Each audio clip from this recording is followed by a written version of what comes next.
저 포도는 분명히 실 거야. 왜 여우는 손이 안 닿아서 못 단 것인데 포도가 실 거라고 자기 생각을 바꿨을까요?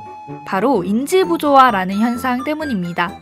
자신의 생각과 실제 행동 혹은 상황이 다를 때 불편감을 느끼는 현상인데요. 이런 불편감을 해결하기 위해 우리는 행동을 신념에 맞게 바꾸거나 신념 자체를 바꾸기도 합니다. 이 중에서 우리는 신념 자체를 바꿔 행동을 정당화하는 것을 설명하기 위한 하위 개념 2가지를 살펴볼 겁니다. 여러분, 혹시 이런 경험 있으세요? 지금 휴대폰을 바꾼다고 상상해 봅시다. 사과 휴대폰과 샘숭 휴대폰 중에 고민하다 결국 사과 휴대폰을 샀습니다. 그런데 그 이후 샘숭 휴대폰에 안 좋은 점들이 막 보이고 사과 휴대폰이 더 좋아지지는 않았나요? 이는 의사결정 후 부조화라는 개념 때문입니다. 결정을 내린 후에 선택하지 않은 대안의 매력을 더 낮게 평가하고 선택한 대안의 매력을 더 크게 평가하는 현상입니다.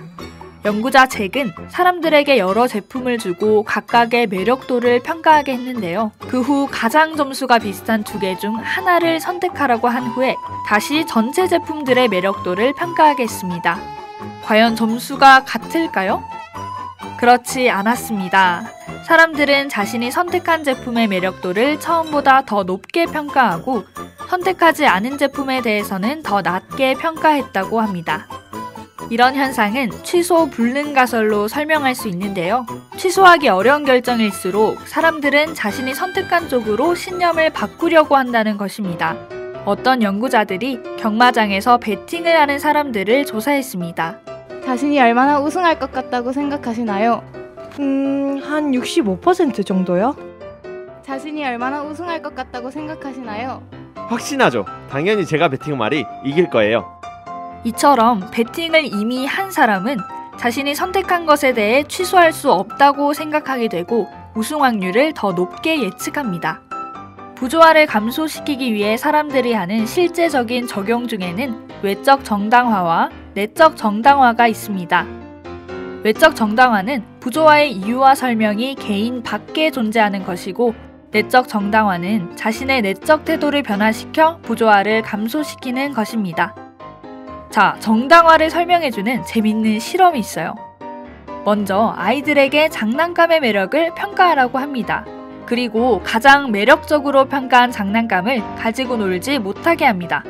아이들을 2집단으로 나눠서 한 집단에겐 저 장난감 가지고 놀면 생각 의자에 앉을 거야 라고 하고 다른 한 집단에겐 저 장난감 가지고 놀면 크게 혼날 줄 알아 라고 합니다. 시간이 지나고 다시 마음대로 장난감을 가지고 놀아라고 하면 어떤 집단의 아이들이 더 금지된 장난감을 가지고 놀까요? 실험 결과 강한 처벌의 위협을 받은 집단이 더 그 장난감을 가지고 노는 것으로 나타났습니다.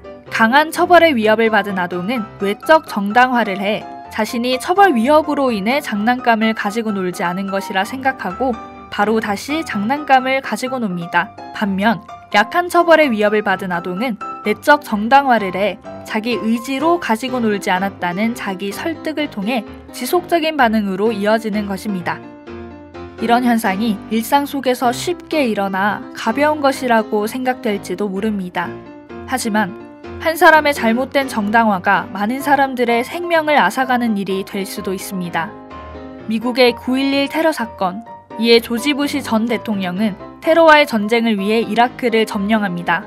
그리고 전쟁의 명분을 이라크에 있는 대량 살상 무기를 제거하기 위해서라고 합니다. 그런데 이라크 어디에도 무기는 없었습니다. 바로 여기서 조지 부시에게 인지부조화가 나타나는데요. 그래서 그는 대량 살상 무기가 원래 없을 가능성은 배제하고 다른 나라로 옮겨졌기 때문에 없다고 했습니다. 이처럼 개인에게 일어나는 인지부조화가 엄청난 결과를 초래하는 일은 남의 문제로만은 볼 수 없습니다. 이제 여러분들은 알 수 있습니다.